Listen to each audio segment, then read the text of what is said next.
Hey Taurus, and welcome to your general reading. This could apply to your sun, moon, rising, or Venus. Please keep in mind that the messages could always resonate vice versa, and to check out your other natal placements as you may find more relevant information there.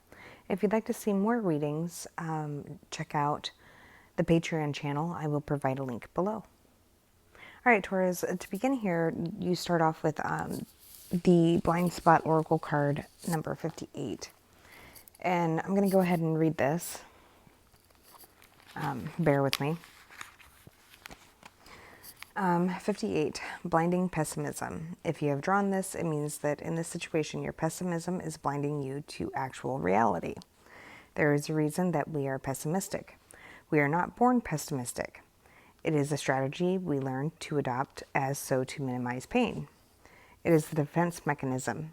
This means if we are pessimistic in general, we have been deeply or repetitively hurt in our lives, and it is a guarantee that hurt came with crushing disappointment. It means that if you are pessimistic in this single situation, you're doing so to minimize pain, especially the potential of disappointment. People use pessimism as a way to explain bad events in a stable and predictable way. We tend to think bad events are caused by us, controllable, and it will definitely occur, predictable. Even though it is said that pessimism spreads helplessness, it is a strategy to try to avoid the painful helplessness of having a goal that you feel you cannot attain, being excited only to be superbly disappointed, and hoping only to find your hope shattered into 1,000 pieces. If you have drawn this, so then this just goes on to explain another card. So here's the thing. Pessimism affects the way we act or the way we refuse to act.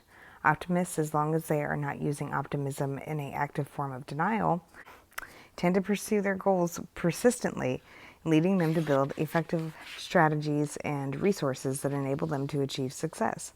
Optimists have a higher investment in their goals and much more perseverance with regards to attaining those goals.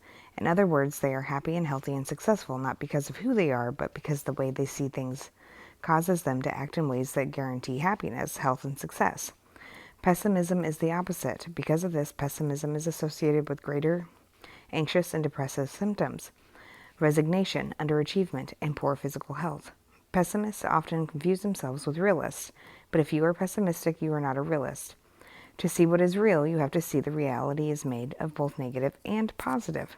Pessimistic people are much better at seeing the negative in life, but are blind to the positive. Optimists are better at seeing the positive in life, but if they are using optimism if they are using optimism as an avoidance strategy, they are blind to the negative.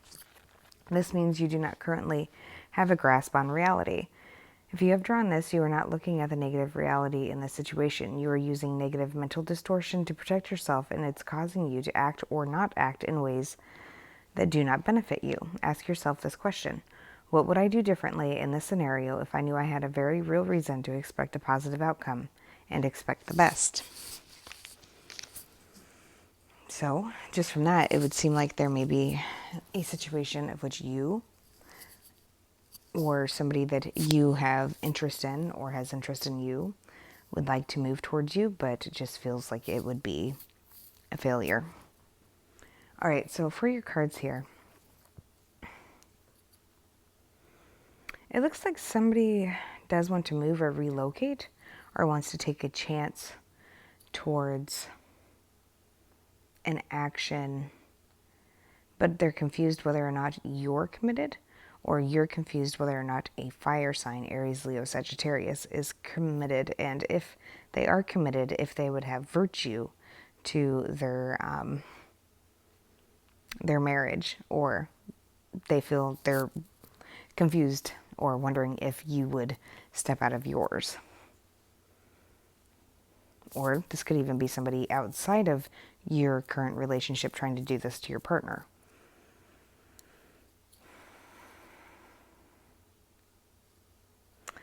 Somebody feels like they are trapped because of a money situation, and they are searching inwards, trying to figure a way to get around this or sneak away from it. Could be dealing with a Gemini, Libra, Aquarius, a Virgo. There's definitely somebody trapped in their thoughts, repetitive thoughts, about sneaking away towards another option, and this could be a intimate option, of which they fantasize about often. If this is you, be careful to keep your feet on the ground, stay grounded. Because if you see in this Knight of Cups, which could be a Cancer, Pisces, Scorpio, he's letting himself get carried away because of emotions or love or the thought, imagination of maybe becoming committed to a fire sign or a fire sign to you. Could also be a Cancer. Somebody wants to bring a completion to the repetitive thoughts of possibly betraying somebody in the past,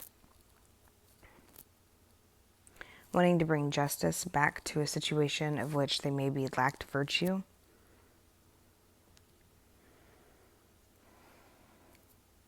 I'm hearing tainted love.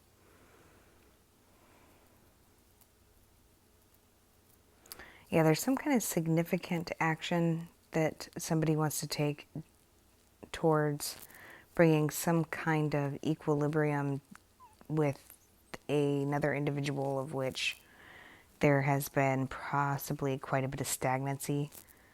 Probably haven't been talking much, if at all, for quite a while.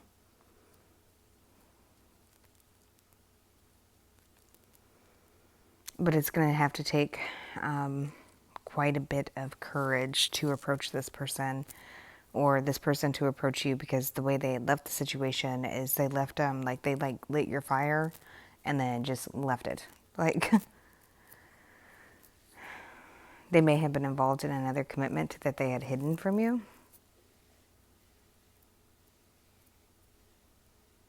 And they may stay in that commitment because they feel bound by money or materialistic things.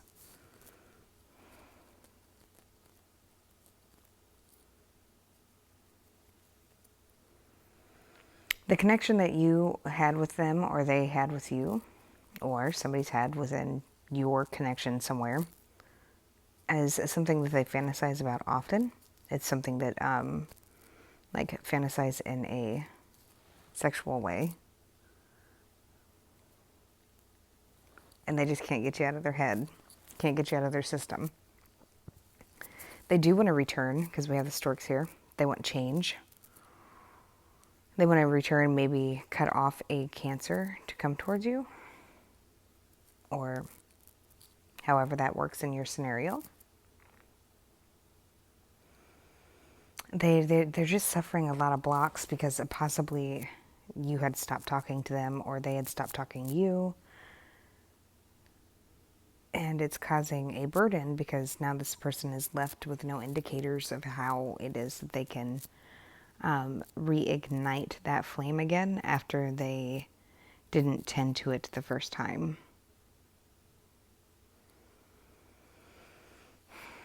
I do believe that they feel like you feel like they lack virtue.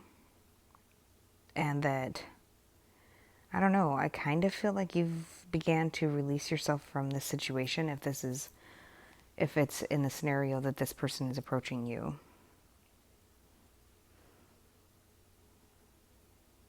It's like this person doesn't tell you that they care about you, or hasn't told you their true feelings because of some kind of significant issue with stability.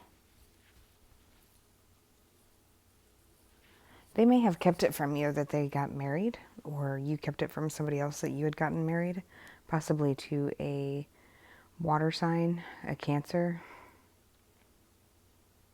And whoever this is in the scenario became really cold and changed due to the fact that they, it's like they had a one-night stand or something and betrayed your trust, and then just like kind of not completely ghosted you. I feel like they probably still kept some kind of communication, but yeah, it became very two-worded. Like they benched you in hopes that they could return to you.